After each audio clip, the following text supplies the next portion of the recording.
흔히 수학은 이해하는 과목이라고들 하죠. 그래서 암기를 아예 하지 않는 실책을 저지르기도 합니다. 수학적 사고력이 엄청나게 타고나지 않은 이상 일정 부분 암기가 필요해요. 저도 수학적 머리가 1도 없었어요. 내신 수학 성적은 암기가 얼마나 되었느냐가 중요합니다. 오늘은 내신 수학 공부법에 대해서 얘기를 해볼게요. 저는 수학 학원을 다니지 않았고 중학교 수학 개념이 부실한 상태에서 고등학교 수학을 공부했습니다. 물론 계속 1등급은 아니었고 1학년 1학기와 2학년 2학기는 2등급이 나왔습니다. 그런 실패를 겪으면서 완성시킨 제 공부법을 말씀드릴게요. 앞에서 말씀드렸듯이 수학은 어느 정도의 암기도 중요해요. 특히 수능이 아닌 내신 수학이라면 암기가 많은 비중을 차지합니다. 객관식은 유형을, 서술형은 풀이를 외워야 합니다.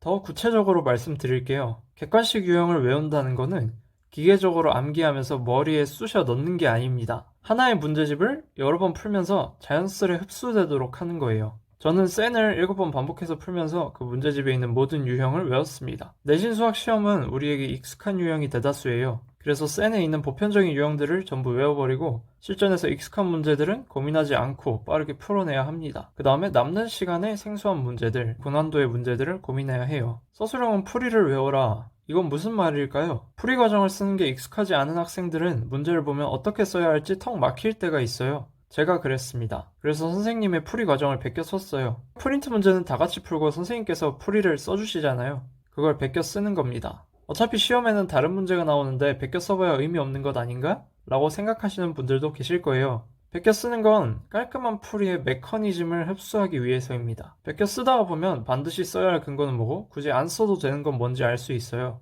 풀이 과정을 쓰는 능력 자체가 좋아집니다. 새로운 문제를 잘 해결하려면 이렇게 기존의 문제를 완전히 파헤쳐야 해요. 수능 수학 시험과 구별되는 내신 수학 시험의 특징은 익숙한 유형들이 많다는 점, 그리고 서술형이 있다는 점입니다. 이 두 가지 특징을 꿰뚫기 위해서 이런 방법을 사용한 거예요. 이제 제가 공부했던 책을 보여드리도록 하겠습니다. 이건 제가 7번 넘게 봤던 기하와 벡터 문제집이에요. 보시다시피 책에는 답을 표시해 놓지 않았습니다. 반복을 해야 됐기 때문에 표시를 하면 안 되죠.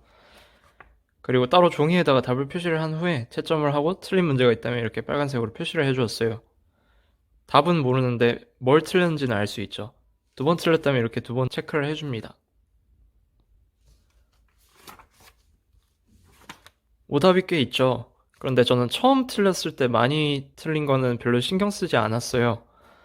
이게 처음 풀 때 많이 틀렸더라도 나중에 7번 반복을 한 후에 그 문제를 다 알게 된다면 상관이 없다고 생각합니다.